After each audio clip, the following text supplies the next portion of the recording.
So this poem, in honor of David, from the Buddha.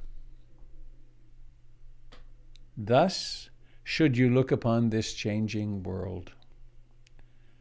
All component things are impermanent. All component things are subject to dissolution.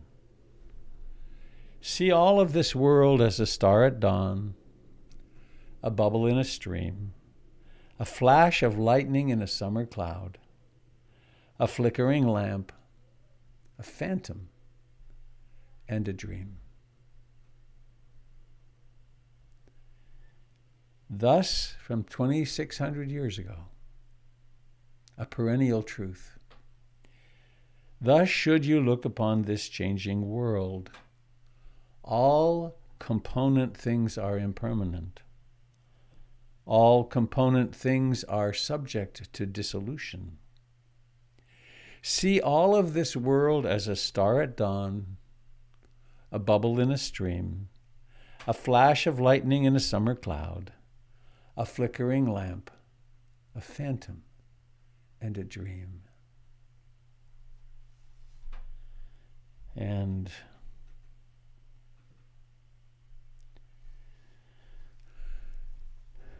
a poem from Tony Tacone.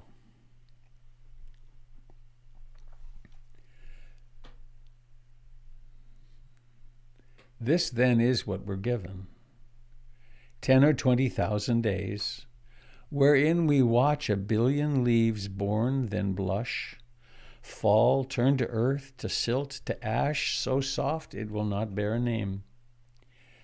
From this black dust we make our things, jewelry, shelter, fiction, stories in which we seek conclusion, our highest and most dangerous invention. For this culling of days, this harvest of dust gathers meaning only by our watching, our being, our sensation of what is forever being given, that our bodies are really only leaves seeking light, loved at last by the wind. Isn't that something? This then is what we're given, 10 or 20,000 days wherein we watch a billion leaves born, then blush, fall, turn to earth, to silt, to ash, so soft it will not bear a name. From this black dust we make our things, clothes, shelter, jewelry, fiction, stories in which we seek conclusion, our highest and most dangerous invention. For this culling of days, this harvest of dust gathers meaning only by our watching, our being, our sensation of what is forever being given, that our bodies are really only leaves seeking light, loved at last by the wind. That last 6 lines is so stunning. Our sensation of what is forever being given, that our bodies are really only leaves seeking light, loved at last by the wind.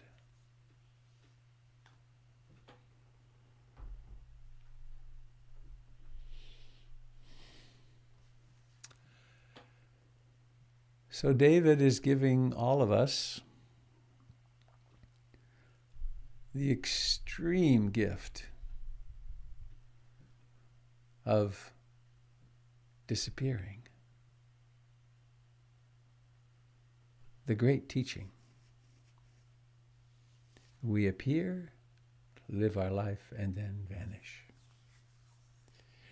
And all of our suffering comes from clinging and demanding it be otherwise.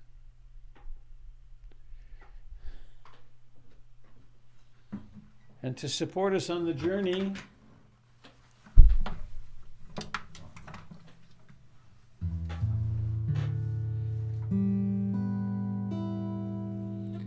let's remind ourselves of the possibility of taking refuge in the Buddha,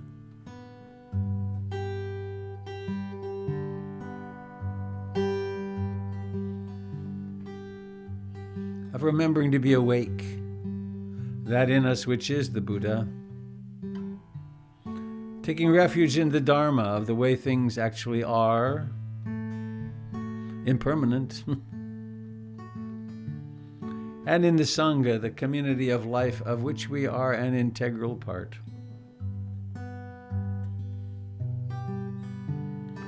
Imagine, I love this notion, there has never been before, nor will there ever be in this vast cosmos of millions of galaxies, another you. You're one of a kind.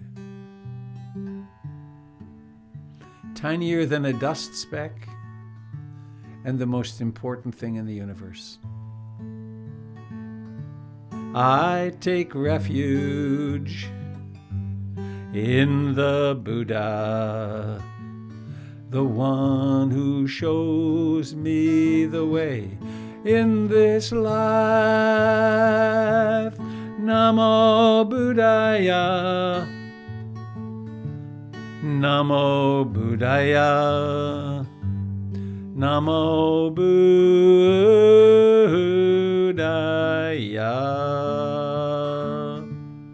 I take refuge in the Dharma, the way of understanding and love. Namo Dharmaya, Namo Dharmaya, Namo Dharmaya.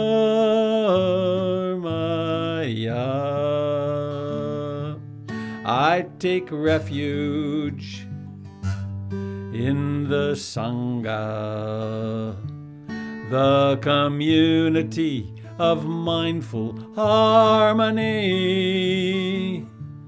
Namo Sanghaya, Namo Sanghaya, Namo Sanghaya.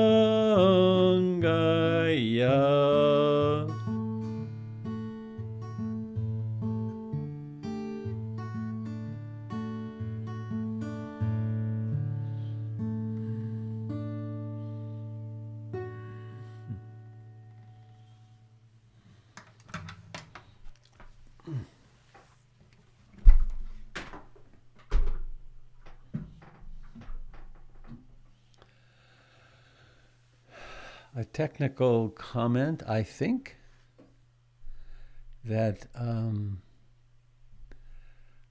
this morning, I know, I am broadcasting completely from the new PIMC broadcast computer, from my broadcast hideout in the backyard, the Buddha Broadcasting Network. And I had a fellow from MacForce come and help me. And I think we'll be crash-free today, which I would like very much. And it's all coming out of one microphone and one camera to both streams and all three streams. I like that. So with that said, crossing fingers,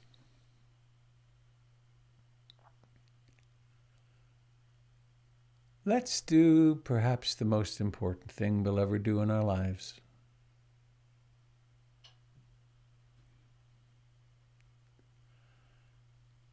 Let's pause.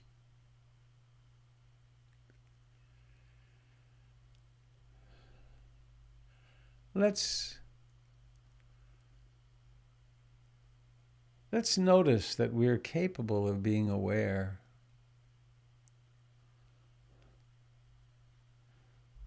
Awareness, consciousness is like we are to it as fish are to water. It's hard to remember, but once we remember, once we set in motion the wheel of the Dharma, once we recognize how it is, what it is to cultivate mindfulness, the rest of the journey unfolds.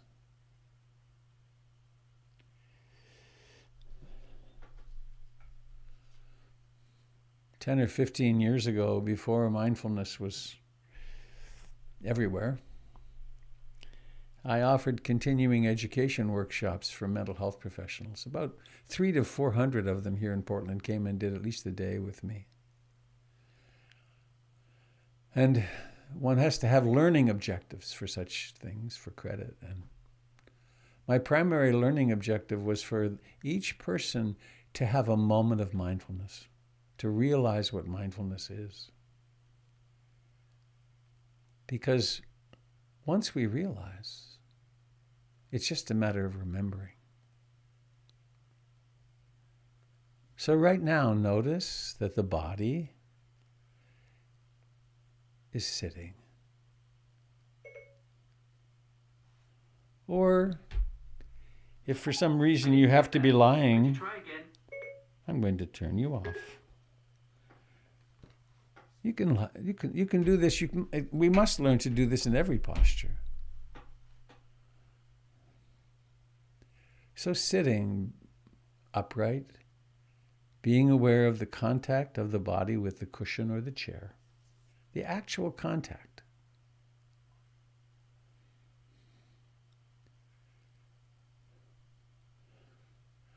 Allow awareness to open in what you think of as your hands and fingers.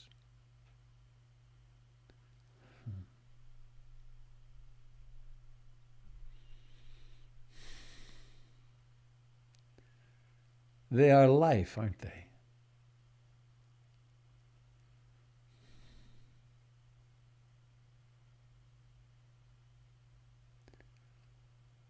Notice the life in your throat.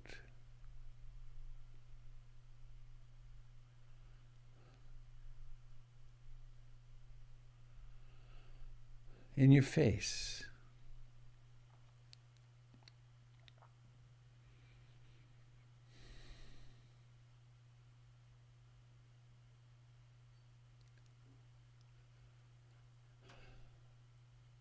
In your cheeks and lips and eyes.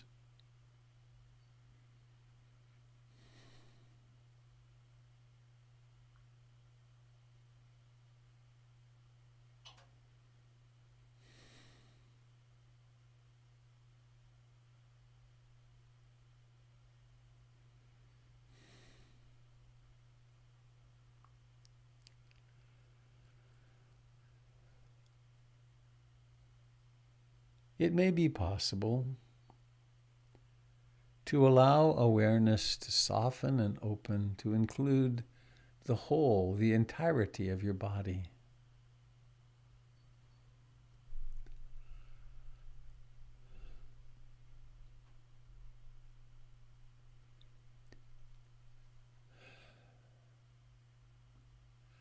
And within this entirety, there is this mysterious breathing.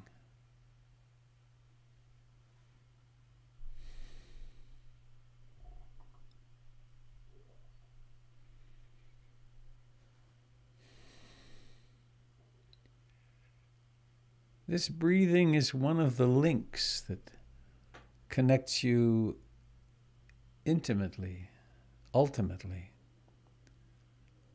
with the world.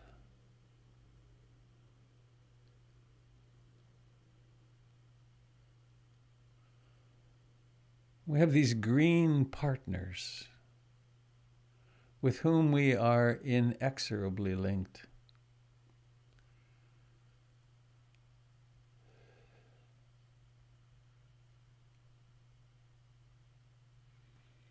And so we can consecrate, make sacred, make beautiful the fact of breathing in and breathing out.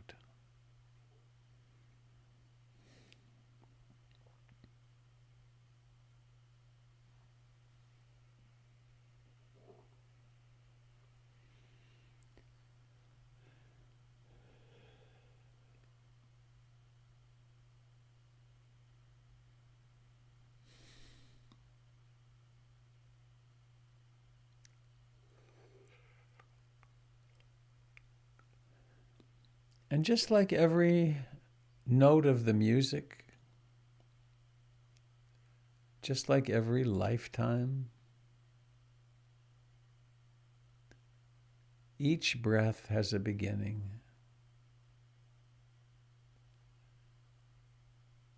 How intimately, how delicately, sweetly, firmly can awareness and the sensations of breathing embrace each other?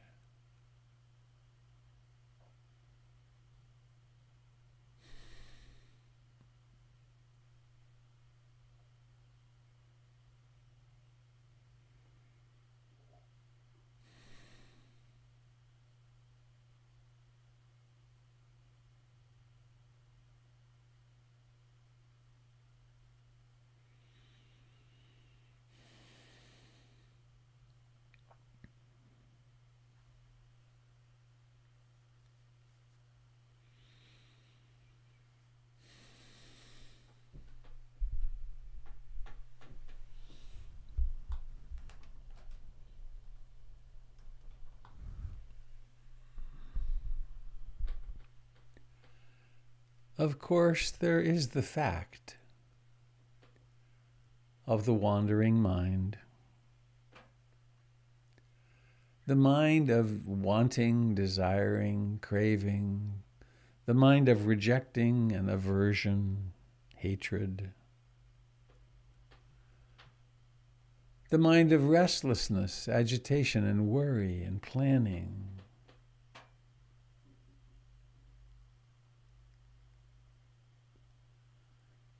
The mind of sleepy dullness and sloth and torpor. The mind of doubt, conflicting belief systems. And these may come in packs.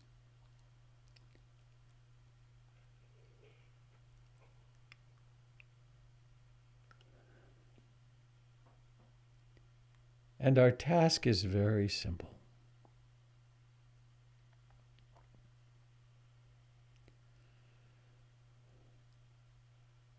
Rest back in the arms of love. I aspire to love and accept myself exactly as I am in this moment.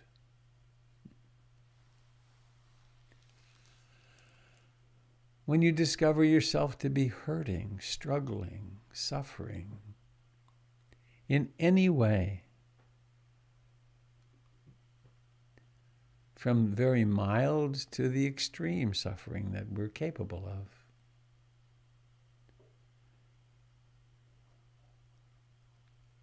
I aspire to hold myself in sweet compassion.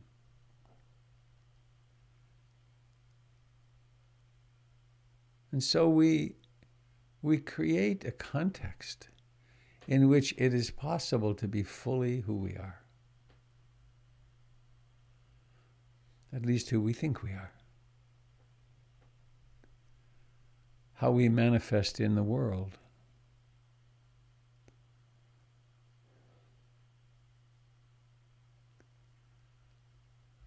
So please come home to yourself intimately with breathing in and breathing out, from the beginning to the middle to the end of each breath.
This might be one of those moments when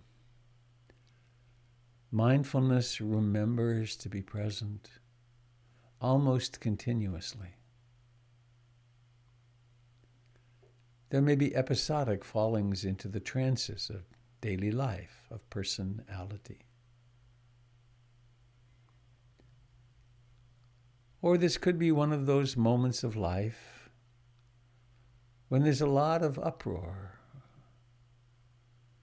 when there's worry or agitation, fear, relationship difficulties that cause uproar.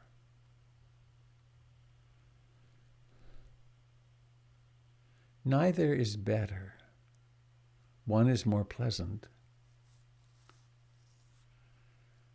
But notice how mindfulness remembers to remember even in the midst of the trances. You might be gone for a minute or 5 or 10 or 20. And then something miraculous happens, which is awareness springs into being.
Discomfort may arise in the body.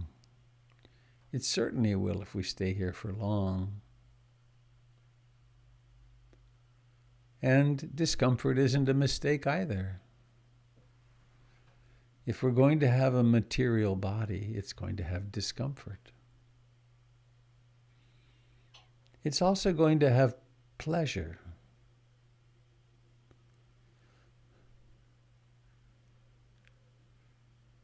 Pleasure from the very subtle pleasures of meditation to the extraordinary pleasures that are possible with a human body and life.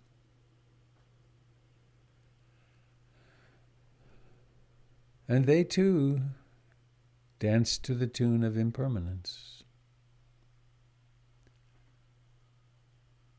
And so with the pains in the body.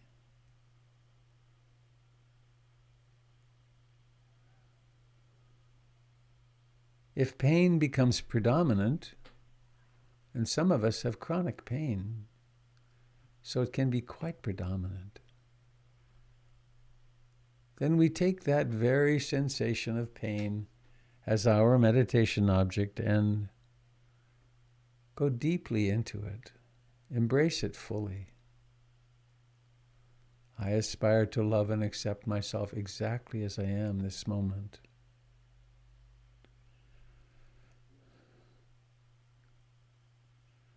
And we learn to differentiate between pain and suffering when the suffering arises because of grasping or clinging to some fantasy of how it should be. It actually is as it is.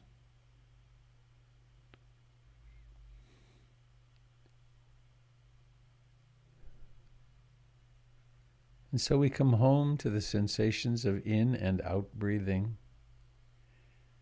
into the details of each breath.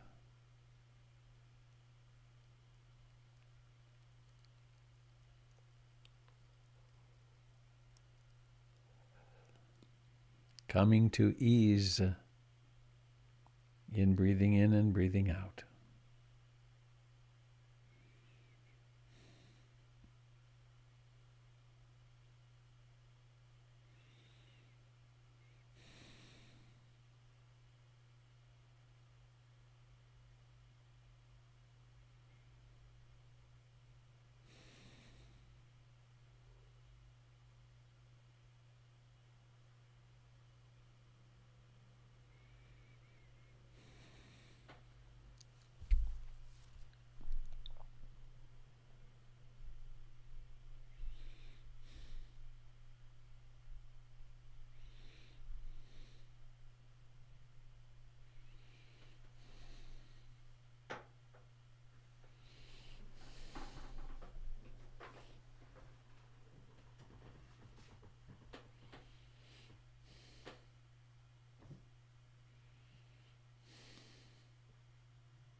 Sometimes there's an unknown, unspoken, unconscious desire to get somewhere.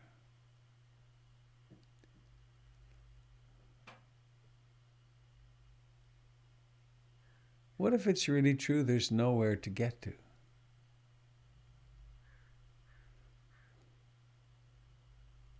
To be present with the life of this moment is the whole destination.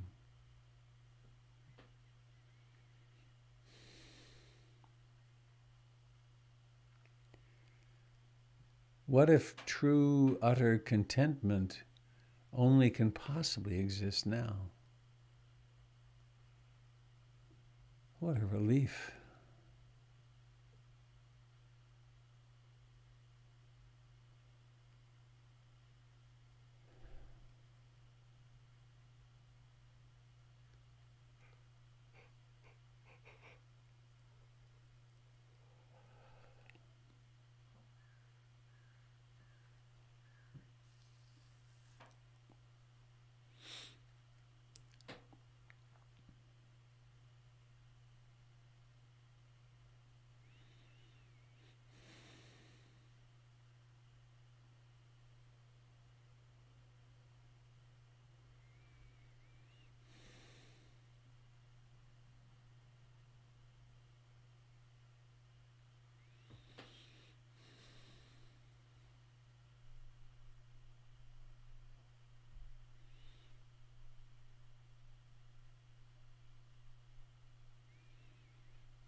As we practice, as we abide here in now,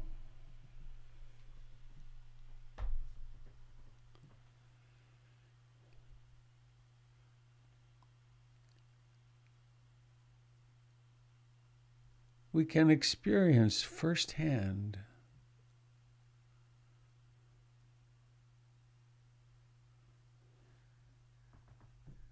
the truth of impermanence.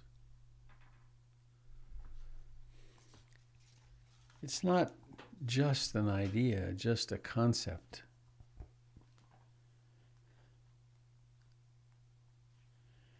It is the truth of every moment.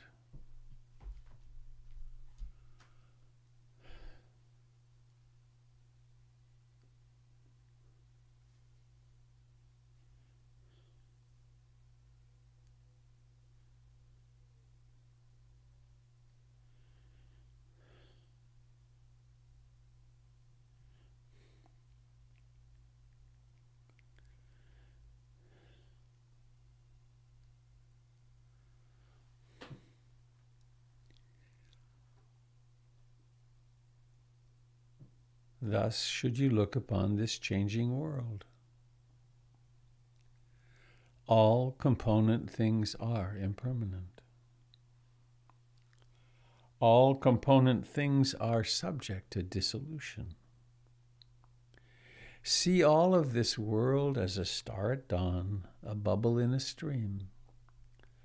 a flash of lightning in a summer cloud, a flickering lamp, a phantom, and a dream.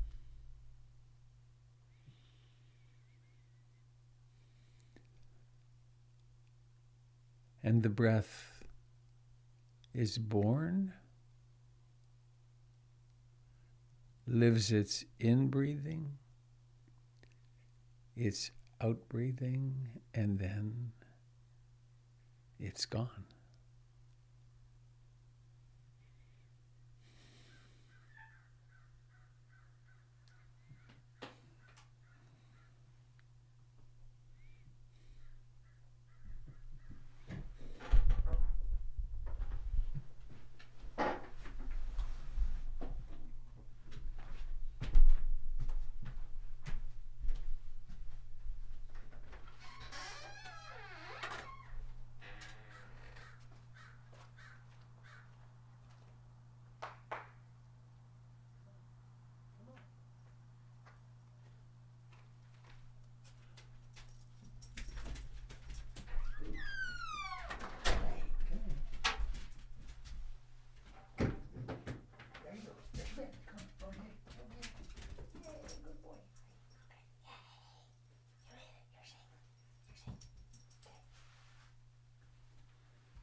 Again and again, awareness awakens.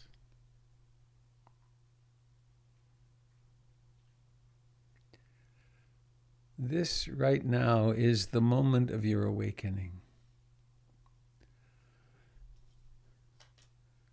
Don't fantasize it's going to happen in the future. It's now.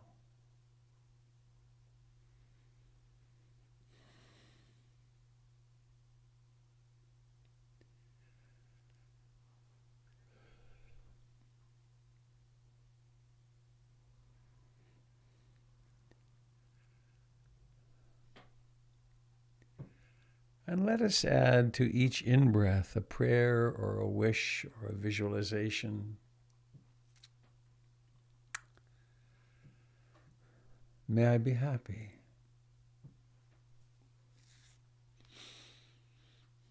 May I be the recipient of all the great blessings.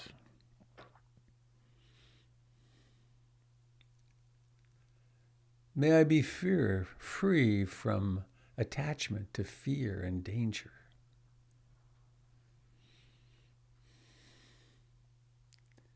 May I live with ease and with grace. And may I be liberated. Your intuition can probably provide you with much better words for you.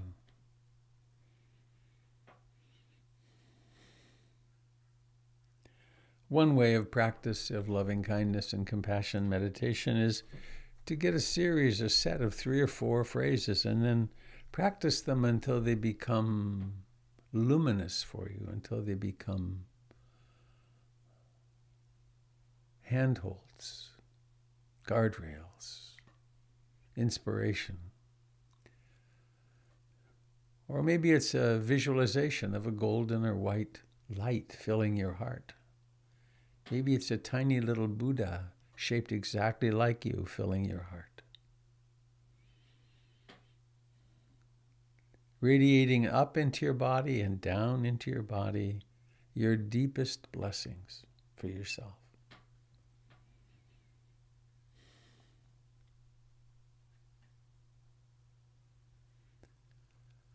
And on the out-breath,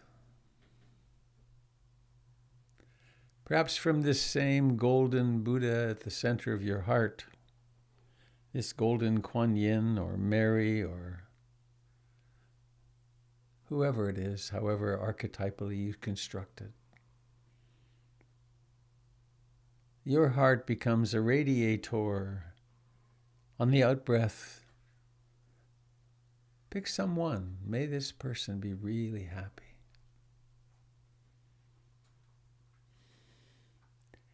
May they be free from fear and danger. May they live with ease and grace. May they remember who they really are. May they be liberated. Surround them with golden or white light or any other imagination that comes to your heart.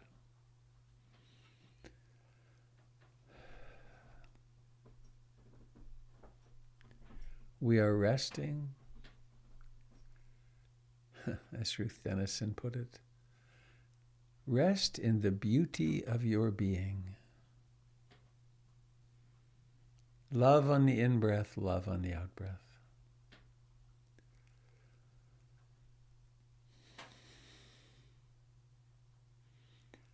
Love to family members. Love to partners. Love to former partners.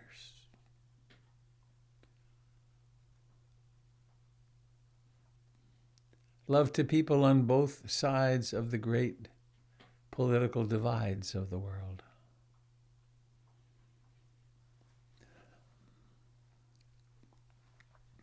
These trance states that we fall into are communicable and contagious.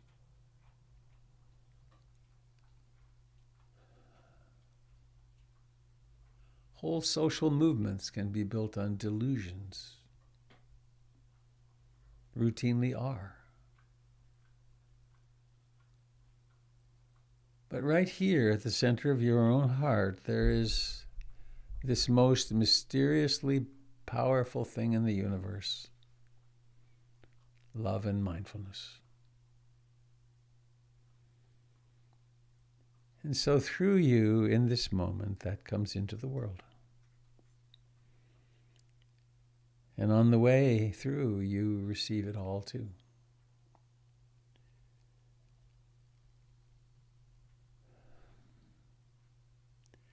And coming now to awareness of the whole body.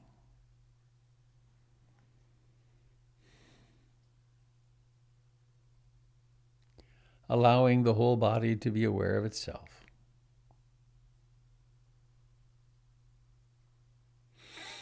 And letting the awareness come to the region of the face and the eyes.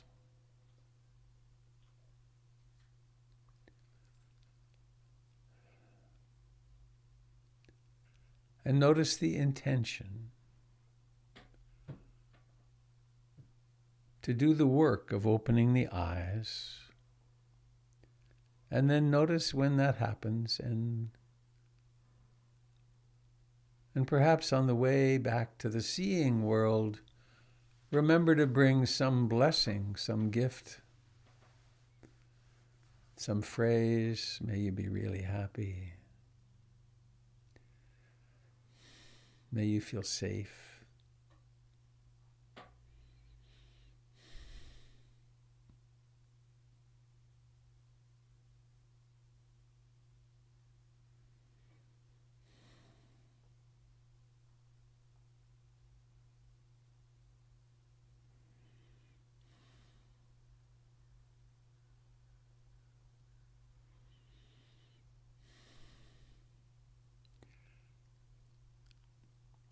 Notice the dukkha, the unsatisfactoriness, which arises with holding any opinions. Cherish no opinions for or against anything.